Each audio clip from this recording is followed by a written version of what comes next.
Bon, je suis particulièrement heureuse, vous l'imaginez bien, d'être ici parmi vous pour cette deuxième édition de l'Université d'été Alzheimer, éthique et société. J'espère que ça sera la deuxième et non pas la seconde, ce qui voudrait dire la dernière, ce qui serait bien triste.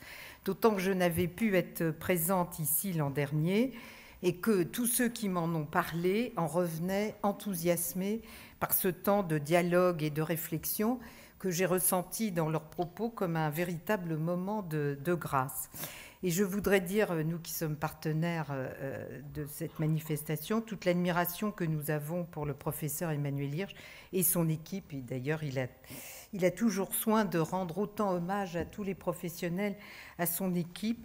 Et c'est une de ses grandes qualités, car ils ont su faire de cet événement ce qui me semble être devenu un moment incontournable de rencontre de la communauté Alzheimer. Tant de rencontres, tant de respiration pour tous ceux qui sont là aujourd'hui et qui viennent de tous les horizons.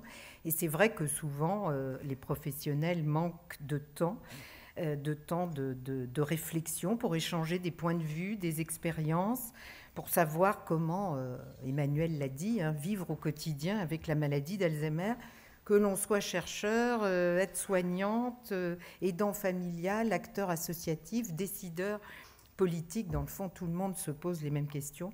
Et sans oublier quand même le premier expert, c'est la personne elle-même malade, dont il est bien de dire qu'on la met au centre des préoccupations et des dispositifs. C'est ce qu'avait dit le professeur Ménard, comme l'a rappelé Catherine Olivet. Mais ces personnes, il faut aussi les écouter, et j'insiste, quel que soit le moyen qu'elles empruntent pour faire entendre leur voix. Et s'il est une voix dont on se souvient, c'est bien celle de Blandine Prévost, qui l'an dernier, ici même à Aix, nous rappelait que, je la cite, « En face de vous, regardez la personne que je suis et non la maladie qui m'habite ». Cette voix, elle fait écho à celle que j'ai entendue depuis les années 2000 dans les différents congrès Alzheimer Monde et Alzheimer Europe, où des hommes et des femmes venus de tous les coins du monde, chacun avec leur histoire, étaient venus pour nous dire et nous convaincre qu'ils n'étaient pas des Alzheimer, mais des personnes à part entière et dont la dignité n'était en aucun cas négociable. Ces personnes, ces pionniers, exigeaient que non seulement on les écoute, mais plus important encore, qu'on les entende. Grâce à France Alzheimer et à l'EREMA, il est désormais possible en France que les personnes malades soient entendues. Et je pense que la présence ici de Blandine Prévost, une nouvelle fois, en est la preuve. D'ailleurs, les personnes malades n'ont pas besoin qu'on leur donne la parole, elles la prennent. Et lorsqu'elles ne peuvent plus le faire avec des mots, elles trouvent d'autres moyens de se faire entendre. Et nous avons le devoir de les écouter, de les entendre.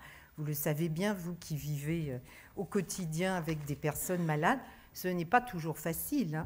Il convient de créer les conditions qui leur permettent de vivre dans un environnement riche de compréhension, mais aussi de ressources. Il faut faire en sorte que les conditions sociales, médiatiques, juridiques soient réunies pour qu'on les considère en tant que telles, au lieu de parler à leur place. Pire encore, on peut avoir la tentation d'invalider ce qu'elles nous disent, quel que soit le moyen, j'insiste, qu'elles peuvent employer pour le faire, en interprétant leur comportement à la seule aune de leur maladie, et non pas en tenant compte de leurs émotions, de leur histoire, de ce qui leur arrive. Crier, déambuler, ce ne sont pas des actions réductibles aux conséquences de la maladie. Crier pour moi, pour vous, pour eux, c'est la même chose pour tout le monde, c'est dire sa colère, sa souffrance, sa frustration, voire sa douleur. Comme le dit le docteur Jean-Marie Gomas, ce n'est pas parce qu'il est dément qu'il crie, c'est parce qu'il est dément qu'on a trop tendance souvent à ne pas analyser son cri comme l'expression de sa douleur. A contrario, comme le dit inlassablement le professeur Philippe Robert, il faut s'intéresser à l'apathie parce qu'on a trop souvent tendance à oublier celui qui ne s'agite pas, qui ne trouble pas l'ordre, et la maladie peut rendre très vite transparent. Françoise Zénakis, dont le mari a eu la maladie d'Alzheimer, voyait dans le fait qu'il s'asseyait toujours sur le même banc sur lequel se trouvait un clochard, l'expression d'une communauté d'exclusion. Alors, reconnaître aux personnes malades une présomption de compétence, c'est un terme un peu anglo-saxon qui n'est pas génial, je suis d'accord avec Marie-Odile de Sana, mais je n'en trouve pas d'autres, ne doit pas nous conduire pour autant à faire des personnes malades les otages d'un discours bien pensant. Il ne faudrait pas passer d'une vision stigmatisante, de vieux, incontinents, hors d'état de vivre, de s'exprimer, à une vision angélique qui ne tiendrait pas compte des difficultés intellectuelles, cognitives des personnes malades, parce que ces difficultés sont réelles. Si on n'en tient pas compte, nous risquerions de créer des situations dans lesquelles on les met en échec. On pourrait même dire que ça aboutit parfois à certaines formes de maltraitance. Tout ça au nom d'une autonomie comprise comme une maîtrise absolue de l'environnement et du destin. Et ça empêche de tenir compte de la vulnérabilité qui est réelle des personnes malades. Mais revenons-en plus précisément à la thématique de ces journées.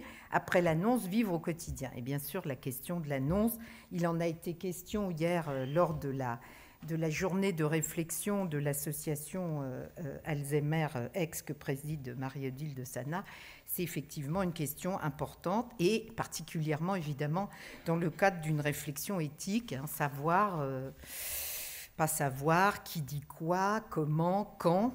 Bon, mais on pourrait aussi se poser la question de pourquoi il y aurait une injonction absolue de dire que fait-on du désir, parce qu'on ne parle pas beaucoup de désir pour les personnes atteintes de troubles cognitifs, mais elles sont comme tout le monde, elles ont des désirs. Et que fait-on du désir de ceux qui ne veulent pas savoir? Est-ce qu'après tout, on n'aurait pas aussi le droit de ne pas savoir, de ne pas entendre? Tout ça, ce sont des choses très individuelles, très intimes dans le secret de la vie de chacun, de chaque famille.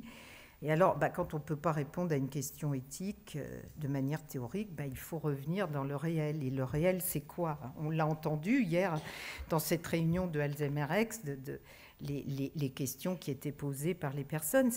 C'est quoi finalement?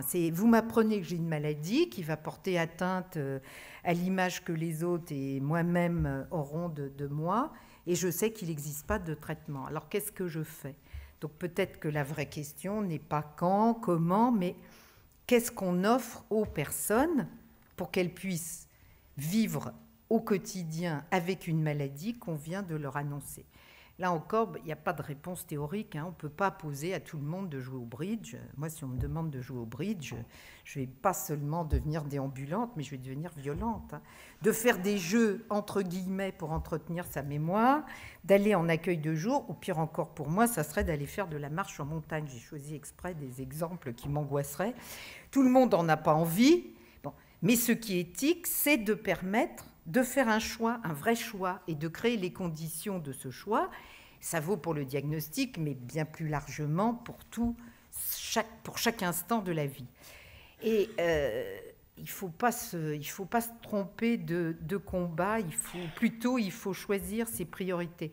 Alors, dans tous les congrès dans lesquels je suis allée depuis 11 ans, il y a toujours un moment où on se pose la question des mots. Alors, cette question, elle est fondamentale. Utiliser les bons mots, les mots appropriés, les mots justes, les mots qui ne soient pas stigmatisants, c'est important. Mais il me semble quand même qu'il est moins grave de dire que quelqu'un est dément et de le prendre par la main la nuit quand il a peur et qu'il est 4 heures du matin parce qu'il y a assez de personnel dans l'EHPAD dans lequel il se trouve, plutôt que de prendre des grandes précautions oratoires et de laisser ce même résident passer sa nuit dans des draps souillés. Alors vous me direz que, bien entendu, je fausse le débat et qu'il faut avoir les deux, les mots justes, les bonnes habitudes, les moyens appropriés. Mais ce que je voulais simplement dire, c'est qu'il faut bien toujours mettre les questions éthiques que l'on se pose à l'épreuve du quotidien. Emmanuel Hirsch nous a fait applaudir tous ces professionnels qui ne pouvaient pas être là aujourd'hui parce qu'ils travaillent dans leurs institutions. Et c'est bien la question à laquelle ils sont confrontés. C'est comment mettre ces questions éthiques à l'épreuve du quotidien. Parce que c'est quoi le débat? Vous le savez bien, vous qui êtes ici. C'est cette tension entre un bien supérieur, c'est-à-dire le bon accompagnement, mais c'est les moyens dont on dispose et la manière d'organiser ce qui est toujours proche de la pénurie, voire la pénurie. Nous le voyons bien, la maladie d'Alzheimer est un miroir grossissant de nos attitudes envers toutes sortes de vulnérabilités. Emmanuel vient de le rappeler, c'est une tête de pont, hein, une position avancée d'un combat qui est un combat pour le respect de chaque individu. Et pourquoi dans ce contexte la question de la dignité est cruciale ? C'est parce qu'on peut parfois avoir la tentation de nous faire croire qu'elle peut nous être retirée. C'est ce que l'histoire du XXe siècle nous a prouvé, en essayant de diverses manières de retirer le statut d'êtres humains à certaines personnes vulnérables, parce que c'était le préalable pour mieux pouvoir s'en débarrasser. Et d'ailleurs, c'est ce qu'avait senti de manière prémonitoire Kafka dans La Métamorphose, pour pouvoir se débarrasser de celui qui est devenu gênant. On commence par essayer de le réduire à son animalité, et puis ça suffit pas. Alors qu'est-ce qu'on fait, On fait mine de croire que sa grandeur d'être humain, ça serait d'avoir le bon goût de choisir soi-même de débarrasser le plancher. Donc je cite Kafka, « Comment cela pourrait-il être Grégoire si c'était lui ? Il y a beau temps qu'il aurait reconnu l'impossibilité de faire cohabiter des hommes avec une pareille vermine et qu'il serait parti de lui-même. Sans doute nous n'aurions plus de frères, mais la vie serait encore possible et nous honorerions son souvenir, la belle affaire. » Et c'est ainsi que l'on voit réapparaître le spectre du débat sur l'euthanasie, et les questionnements qui sont non moins corrosifs, ça a été aussi évoqué largement hier à la réunion de Alzheimer, ces questionnements non moins corrosifs sur les coûts de la prise en charge des vieux. Alors, ne faut-il pas plus que jamais appeler à la vigilance et rappeler que le pari qui consiste à vivre au quotidien avec la maladie est un combat à gagner pour les personnes malades, mais il est un combat à gagner pour nous tous. Je vous remercie.